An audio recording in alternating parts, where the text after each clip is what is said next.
Hi guys, we officially made it to Sri Lanka. We are so excited to be here. This country has been on our list from the very beginning and we could not be more impressed so far. We've been in the west coast of Sri Lanka for 10 days, and the west coast for us is Negombo, Colombo, and Kalpitiya. In total, we've spent $8.50 each per day. So months and months ago, when we started looking at what countries we wanted to go on this trip, I decided that I wanted to go to Sri Lanka. I don't really know why, but it just kind of was calling to me. I thought it was a really interesting country. We didn't really know anyone who had come here, but I wanted to try and go. When we started looking up the cool stuff to do here, we found out that Sri Lanka is famous for whales. So many people come here every year to see the world's biggest animal in the world, the blue whale.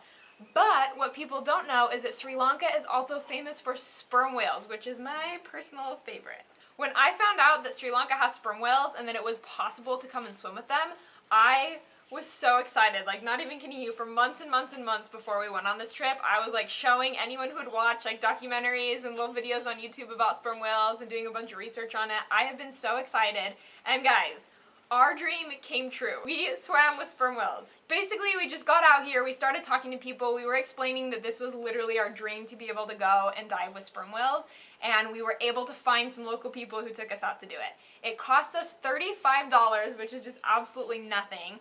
They were all a little bit worried that we were gonna get eaten alive, but it all worked out and it was absolutely amazing. Another highlight for us was scuba diving.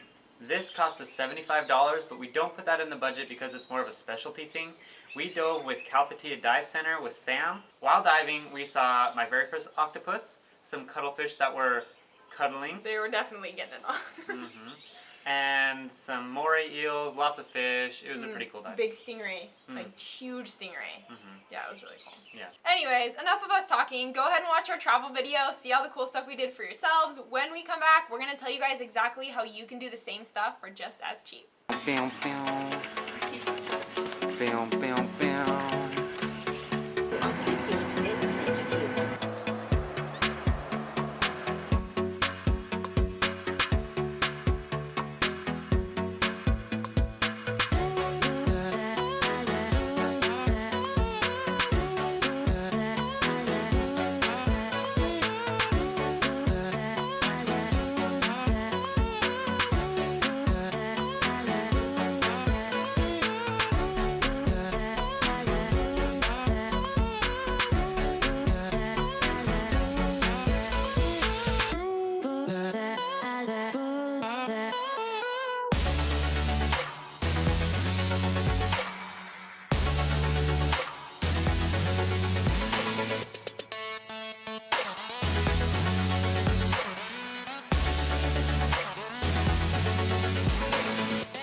So getting from Sri Lanka to Myanmar, we bought our flights for No, not from Myanmar to Sri Lanka. Okay. So to get to Sri Lanka from Myanmar, okay. So getting from Sri Lanka to Myanmar, we bought... No, I'm not from Sri Lanka. From Myanmar to Sri Lanka. I didn't say that. You did. Do you want me to look at the video? I said, so getting to Sri Lanka from Myanmar. So getting from Sri Lanka to Myanmar, we bought our... For getting to Sri Lanka from Myanmar. That's what I just said. No, you didn't. Do you Yes, want to I watch did. it? No, I'm 100% Okay, we're going to look back positive. through these videos and you're going to see that I was right. Okay, we're making As a bet. usual. I am right. I bet you 100 rupees. And I bet you 200 rupees. Dang.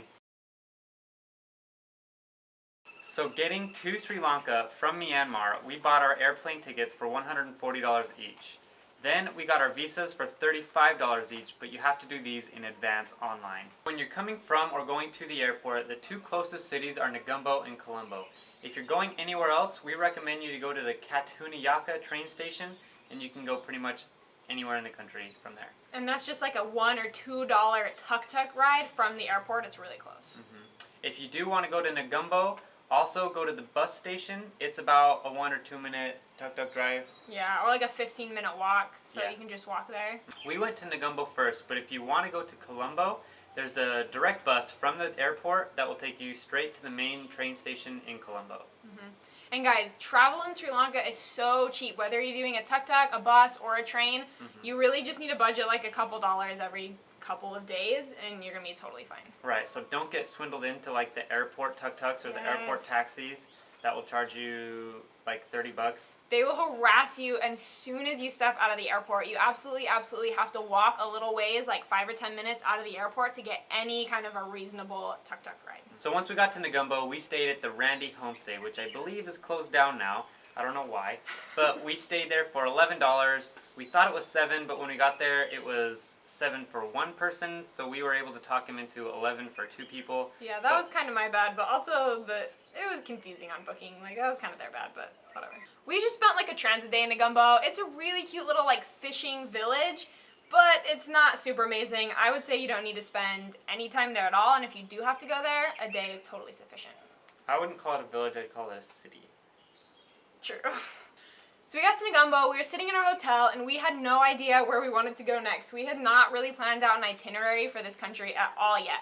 But we decided that we wanted to go to Kalpitiya first.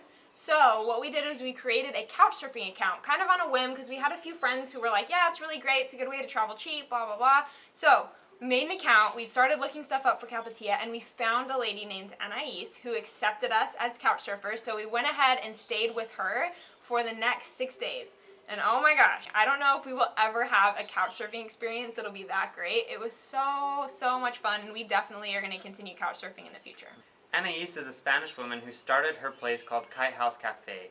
It's very popular now, but it started off very small. I think what drew people was her awesome cooking and the vibe she gives off, how nice she is, and also it's like got this nice lagoon where all the kite surfers will go and practice and learn and kite surf. Yeah, Kalpitiya is famous for kite surfing, and her boyfriend Kira, who is also an amazing person, is a really talented kite surfer. These guys were so fun and so gracious. Not only did they hook us up with all these fun experiences like diving, whale watching, which they came with us to do, by the way, but they also let us stay at their place for free. We had our own super cute little tent bungalow, and they even fed us some amazing home-cooked meals. Seriously, thank you guys so much.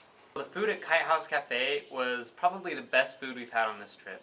And it ranged from like 300 to 500 rupees. Other local places in Negombo, Colombo, and Kalpitiya were around like 150 to 200 for the cheap meals. But a lot of the times we were eating short eats or like little rotis or samosas, and you could find these for like 30 to 50 rupees. Dirt cheap. We also went couchsurfing in Colombo with a man named Booty, and he was Booty very was nice. awesome. Yeah. We stayed there for 2 nights, and he just showed us around Colombo. It's more of a town for like city, for like shopping, partying, Yeah, nightlife. Yeah. So we had a fun time, but because of Booty. The person Booty. You stop, that's so dumb. Okay.